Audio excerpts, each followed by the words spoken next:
Hello guys, for today's video ay titikman ko na po yung avocado na nabili ko kahapon guys. Ayan, yung isa po ay hinog na, pero yung iba ay hilaw pa.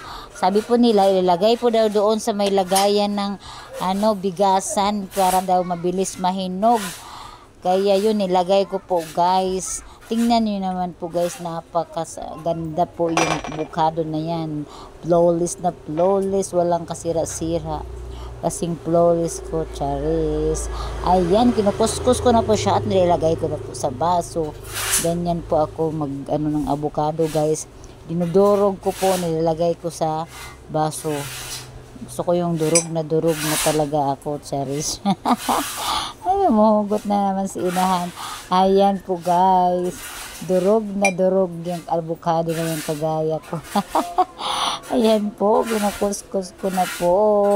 Kailangan po simutin kasi sayang po ang napakamahal pa naman yan guys, kaya kailangan simut, talagang walang matirang laman. Ayan, pangalawang biak na ako guys. Ayan, kukuskusin, kuskus ng kuskus hanggang sa masimot ang avocado. Kailangan po talagang sa panahon ngayon ay be wise po tayo guys, kasi mahirap po kumita ng pera talaga naman kung hindi ka talaga marunong. Sabi pa ni Sarah sa kanta, paikot-ikot, talagang wala talaga guys. Kailangan talagang marunong ka rin mag-control sa sarili na paano magastos, magtipid. Kaya ayan po guys, yan, patapos na ako dyan magkuskus. Ayan, at lalagyan ko na po siya guys ng swak. Yan po yan lang po ang kaya ng bulsa ko guys, swak, Bear Brand swak.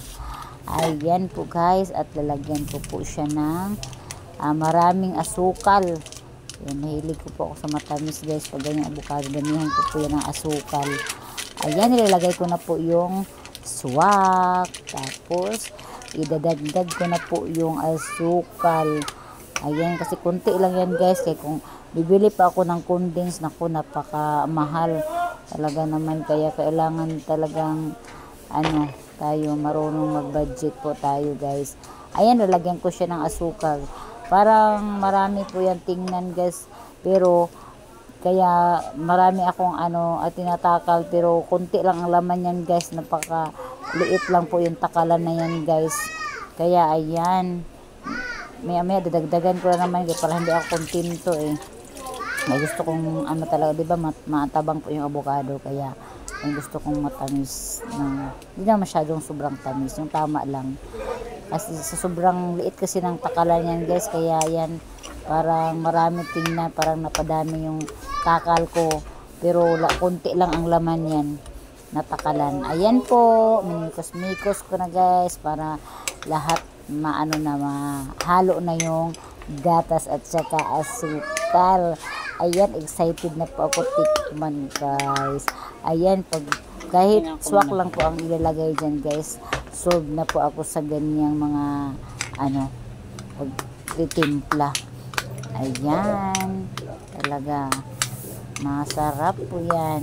Hindi po yan hindi ko nalalagyan ng yelo guys, kasi mag watery po siya. Kaya ayan, okay na po sa atin na ganyan. Ayan, titikman ko na. Wow, napakasarap po siya. Ayan, thank you for watching. Bye bye.